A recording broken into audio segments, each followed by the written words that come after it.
तो आगे चले जाओ। भारत माता की, भारत माता की, भारत माता की। मैं लगता है कि मैं अंदर से रिपोर्टर हूं और बाहर से रिपोर्टर नहीं हूं। सुना आप लोगों ने मैं क्या बोला? मैं अंदर से रिपोर्टर हूं, मैं बाहर से रिपोर्टर नहीं हूं। सभी सम्मानित लोग यहाँ बैठे हुए हैं।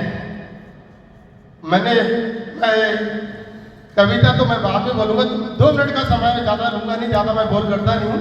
और होली का भाई माहौल चल रहा है और मुझे लगता है कि जीवन का एकमात्र उद्देश्य खुश रहना है, सुख समृद्धि की प्राप्ति करना है, दूसरे की भलाई करना है, मोहब्बत बांटना है और भी बहुत कुछ हो सकता है। एंजॉय करना है, अपनी लाइफ को मस्त मलंगा रहना है।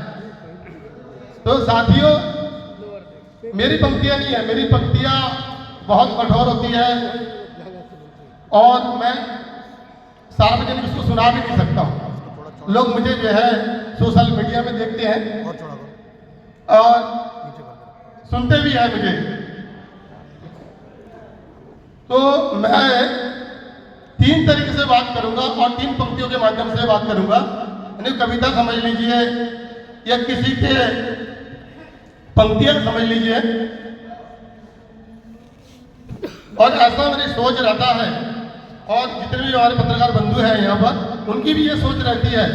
पंक्तियों के माध्यम से समझिएगा कि इबादत है दुखियों की इमदाद करना, इबादत है दुखियों की इमदाद करना, जो नासाद है उनके दिलों को साथ करना।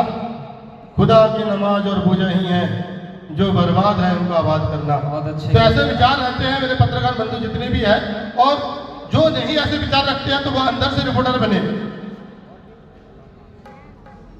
मैं बहुत चुप रहता हूं, खामोश रहने की मेरी आदत है, चुप रहने की मेरी आदत है। नहीं तो मैं जानता हूं कौन कितने पानी में है। ये मुझ पर भी लागू होता है, ये खुद पे भी लागू होता है। दूसरा, सभी लोग यहाँ पर जो है समझदार है, होशियार है, जागरूक है। देश के लिए कुछ ना कुछ सबका योगदान है। रुद्रपुर शहर के लिए भी योगदान रहता है सभी का। और जो भी हमारे शहर को ब्यूटीफुल बना रहे हैं, सुंदर बना रहे हैं, उन सब का तहे दिल से जनता हूं, इसलिए आभार व्यक्त करता हूं। सुनिएगा दूसरी पंक्ति। ये बांट दिया इस धरती को, बांट दिया इस धरती को, चांद सितारों का क्या होगा? बांट दिया इस धरती को, चांद सितारों का क्या होगा? नदियों के कुछ नाम रख दिए, बहती धारों का क्या होगा? गंगा भी पानी है, आबे जमजम भी पानी है। गंगा भी पानी है, आबे जमजम भी पानी है। मौलाना भी पिए, पंडित भी पिए, पानी का मजहब क्या होगा? इन सिरका परस्त से पूछो, क्या सूरज भी अलग बनाओगे? सिरका परस्त वो लोग होते हैं, ना हिंदू होते हैं, ना मुसलमान होते हैं, ना सिख होता है, ना वो हिंसक होते हैं। वो क्या होते हैं? हिंसक, हिंसक प्रवृत्ति होते हैं। तो आगे की पंक्तियां सुन लीजिएगा। एक हवा में सांस है सबकी, एक हवा में सांस है सबकी, क्या हवा भी नहीं चलाओगे? तो साथियों, कोई भी रुद्रपुर जो शहर है उसका माहौल खराब ना करे, अंदर से रिपोर्टर बने, अंदर से जो है हम जो है तहे दिल से सबका जो आभार व्यक्त करते हैं। दूसरी पंक्तियां, मेरे भाई जो इतने, मैंने देखा कि बहुत सारे पत्रकार भाइयों पे हमला हो जाते हैं, बहुत सारे पत्रकार बंधुओं पे FIR हो जाता है। खौफ नहीं है, ना तो उनके शासन का खौफ है, ना प्रशासन का खौफ है। तो 2 कविता सुनूंगा पत्रकार बंधुओं के लिए, ध्यान दीजिएगा। पहला है पत्रकार बंधु के लिए, गौर फरमाइएगा। मैं पूछूंगा भी, अगर मेरी आवाज पत्रकार बंधुओं तक पहुंच रही है, या जितने भी समाज सेवी यहाँ लोग बैठे हुए हैं, अगर मेरी आवाज उन तक पहुंच रही है तो मैं क्वेश्चन भी करूंगा बीच में। क्या मैं देख पाऊंगा? क्या मेरे विचार उनके विचार से मिलता है? अंदर से पत्रकार हूं मैं कि दरिया तेरी खैर नहीं, दरिया तेरी खैर नहीं, बूंदों ने बगावत कर ली है, नादान न समझ बुज़दिल हमको, लहरों ने बगावत कर ली है, हम परवाने हैं मौत समा, मरने का किसको खौफ यहाँ, अरे तलवार तुझे झुकना होगा, गर्दन ने बगावत कर ली है। मैं उन सभी पत्रकार बंधुओं के आभार हूँ। और मेरे वॉलेंटियर, मैं खुद एक वॉलेंटियर हूँ, सामाजिक कार्यकर्ता हूँ। हो सकता है मैं सामाजिक कार्यकर्ता अंदर से भी हूँ और बाहर से भी हूँ। तो कोई भी इस तरीके की घटना घटती है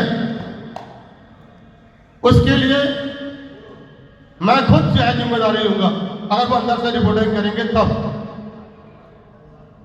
दूसरी जो पंक्तियां है राठौर जी फरमाइएगा, आप ही से पूछेंगे। हाँ सुरेंद्र भाई, दूसरी पंक्ति क्या है मेरी? बस यही दोस्ती है। समझ रहा हूं, खाली यही दोस्ती निभाते हो। जो डॉक्टर साहब की अगली पंक्ति आप समझ नहीं पा रहे हो, तुम्हारे सेहत के इलाज की जरूरत है तुम्हें, अंदर से बीमार तो नहीं हो तुम। चलिए दोबारा सुना देता हूं मैं कि दरिया तेरी खैर नहीं, दरिया तेरी खैर नहीं, बूंदों ने बगावत कर ली है, नादान न समझ बुज़दिल हमको, लहरों ने बगावत कर ली है, हम परवाने हैं मौत समा, मरने का किसको ख्वाब यहाँ, ये तलवार तुझे झुकना होगा, गर्दन ने बगावत कर ली है। सबसे पहले गर्दन मेरी, अगर कोई भी पत्रकार बंधु पर हमला होता है तो सबसे पहले गर्दन किसकी? मेरी। क्यों? किसकी?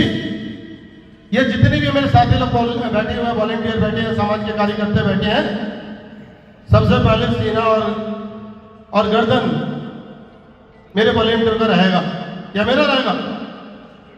मेरा रहेगा सबसे पहले। तो जितने भी हमारे पत्रकार बंधु हैं उन पे विशेष जो सच्चाई की खबर दिखाते हैं, सच्चाई का सामना करते हैं, तूफान में लड़ते हैं, बरसात में खबर छपती है। मैंने देखा बहुत सारे पत्रकार बंधु 12-12 बजे, 1-1 बजे, 2-2 बजे, अरे न्यूज वो लाइव आते हैं, क्या जरूरत पड़ी है? वो भी तो सो सकते हैं। मैं देख रहा था 2 बजे 3 बजे जनवरी का महीने था और वो रिपोर्टिंग कर रहे थे।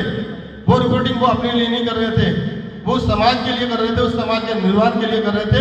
ऐसे पत्रकारों को मैं सैल्यूट मारता हूँ, ऐसे पत्रकारों को दिल से जो शुक्रिया अदा करता हूँ, क्योंकि अंदर से मैं एक रिपोर्टर हूँ, सब जानता हूँ मैं। साथियों एंजॉय करने आए थे हम लोग यहाँ पर, है ना? कोई होली के गीत हो जाए यार। जीवन का एकमात्र उद्देश्य जो है, जीवन का एकमात्र उद्देश्य क्या है? जीवन का एकमात्र उद्देश्य क्या होना चाहिए? लगता है क्या होना चाहिए? हंसना, एंजॉय करना, उत्साह, क्या होना चाहिए बताइए? क्या बोले? बहरा हूं मैं, बहरा। हंसना, हंसना। अच्छा बताइए, हमारे ये सामने वरिष्ठ ये भी अंदर से जो है पत्रकार रहे हैं दिल्ली में, क्या है जीवन का एकमात्र उद्देश्य? खुश रहना। लेकिन अगर ऐसे माहौल पैदा करेंगे आप, निस्वार्थ लोगों पे जो है आप गोलियां चलाएंगे, मारपीट करेंगे, किसी भी धर्म के आड़ में आप जो है वो करेंगे, तो हमें लगता है कि समाज कहीं और जा रहा है, कुछ और चीजों की जो है राजनीति हो रही है, अपने लिए राजनीति होती है। अंदर से राजनीति कीजिए आप लोग, अपने आप में सुधार लाइए। मुझे पता है कि बहुत ज्यादा असर पड़ने वाला नहीं, हमसे भी बहुत अच्छे अच्छे लोग आए हैं, बोल के चले गए, समाचार लोग आए, लेकिन सभी लोग अंदर से राजनीति कीजिए, समाज के लिए कार्य कीजिए, देश के लिए कार्य कीजिए, रुद्रपुर के लिए काम कीजिए, उधम सिंह नगर के लिए कार्य और उत्तराखंड के लिए काम कीजिए। तो साथियों बातचीत लंबी हो जाएगी, ज्यादा कुछ बोलूंगा नहीं। अगली पंक्तियां मैं सुनाऊंगा, किसी और अगर